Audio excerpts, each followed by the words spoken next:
कोविड-19 का कहर बदस्तूर जारी है और ऐसे में अब सवाल उठता है कि जिन बच्चों के एग्जाम रोक दिए गए थे जून में, जीई और नीट के, वो दोबारा से हों या ना हों।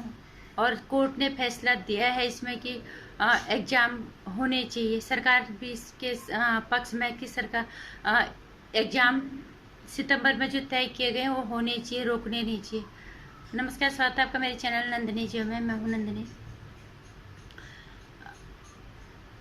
बच्चों के एग्जाम को लेके बहुत सारी बातें हो रही है और आज भी कुछ लोग जो कांग्रेस के साथ मिलकर 6-7 राज्यों के जो मुख्यमंत्री उन्होंने सोचा कि हम फिर से सुप्रीम कोर्ट जाएंगे।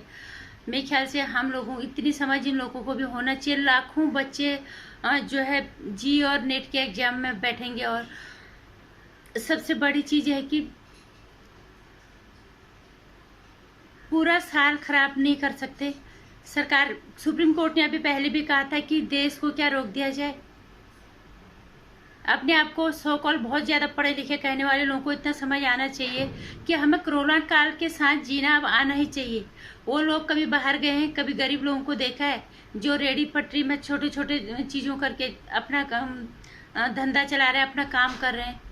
वहाँ पे भी तो लोग अपना काम कर ही रहे हैं। तो क्या ये एग्जाम रोक के कि देश में क्या क्या चीजें रोक दी जाए।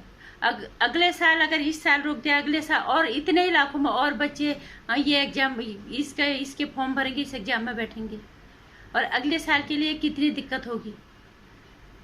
इस तरह से राजनीति करने के बजाय सरकार को सही सुझाव देना चाहिए मेरे ख्याल से लोगों को और सरकार को इस चीज़ का ध्यान रखना चाहिए कि बच्चे अलग अलग शहरों से, छोटे छोटे कस्बों से अपने अपने जो है परीक्षा केंद्रों में जाएंगे। और काफ़ी हद तक सरकार ने ये चीज़ें सुलझाई भी हैं लोगों को, उनकी सुविधा के हिसाब से उन्हें परीक्षा केंद्र दे दिए जाए, क्योंकि बच्चों का भविष्य भी खराब नहीं हो सकता। और जिस तरह से कोरोना चल रहा है इससे देश में गतिविधियां नहीं रुक सकती। और सरकार, सुप्रीम कोर्ट ने भी ये कहा कि देश को रोक दिया जाए। क्या क्या चीज़ें रोकेंगे। अगले साल फिर और लाखों बच्चे, इतने लाख बच्चे अभी हैं, अगले साल और रोक दिए और हो जाएंगे, फिर कितनी व्यवस्था खराब होगी। इससे अच्छा तो कोर्ट में जाने से या उल्टी सीधी राजनीति करने से तो कई गुना अच्छा है कि सरकार को सुझाव दिए जाए। और सरकार को हम भी यही कहना चाहेंगे कि बच्चों का स्वास्थ्य का ध्यान रखा जाए और निश्चित दूरी जो है परीक्षा केंद्रों में बना के जो है सीटें रखी जाए। और वैसे भी सरकार ने पहले ये व्यवस्था कर रखी है, लेकिन फिर भी यही कहेंगे कि बच्चों के स्वास्थ्य का ध्यान बहुत जरूरी है। और जिस तरह से कुछ पत्रकार और कुछ राजनेता गंदी तरह की राजनीति कर रहे हैं, मैं हमेशा ये कहती कि कोरोना काल में इस तरह, जब देश इतनी बड़ी आपदा में चल रहा है, तो इस तरह की राजनीति और इस तरह की पत्रकारिता ये विकृत और घटिया मानसिकता वाले ही लोग कर सकते हैं। मेरे ख्याल से एग्जाम परीक्षा रोकने के बजाय परीक्षाओं को होने देना चाहिए। अगले साल भी इतने लाखों में बच्चे आएंगे, तब व्यवस्था और खराब होगी और फिर ये सरकार पे ऊपर से फिर ये सरकार पे दोषारोपण फिर से करेंगे कि सरकार ये नहीं कर रही, सरकार ये नहीं कर रही। हमें कोरोना काल के साथ जीना आना चाहिए। देश को की गतिविधियों को रोका नहीं जा सकता।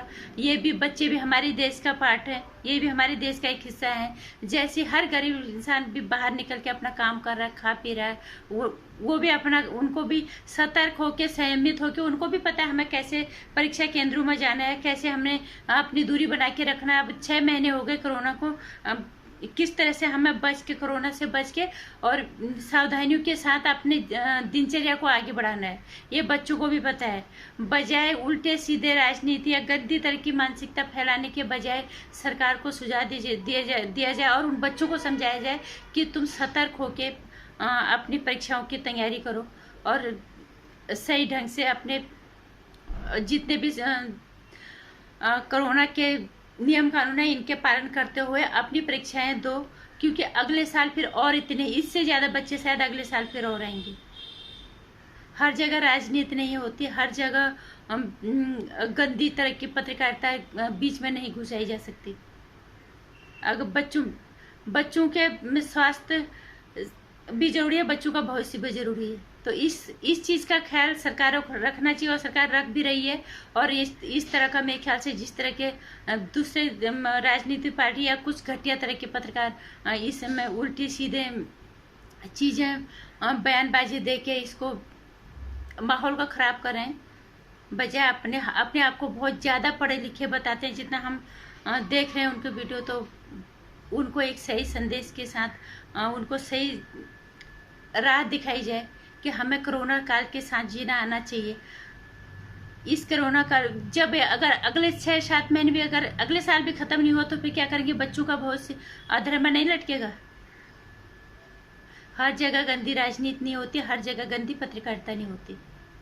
इसलिए मैं हम बच्चों को भी यही कहना चाहूँगी कि सतर्क होके, सावधानी से, संयमित होके, अपने भविष्य को ध्यान में रखे, अपने स्वास्थ्य को ध्यान में रखे, अच्छे से अपने बजाय सरकार के खिलाफ जाने के अपने भविष्य को ध्यान में रखो और अपने देश के भविष्य को ध्यान में रखो। और फिर कोरोना काल के साथ हमें जीना आना चाहिए, ये चीज़ भी हमें दिमाग में रखना चाहिए। और सरकार को बच्चों के भविष्य के साथ साथ उनके स्वास्थ्य का भी ध्यान रखना चाहिए।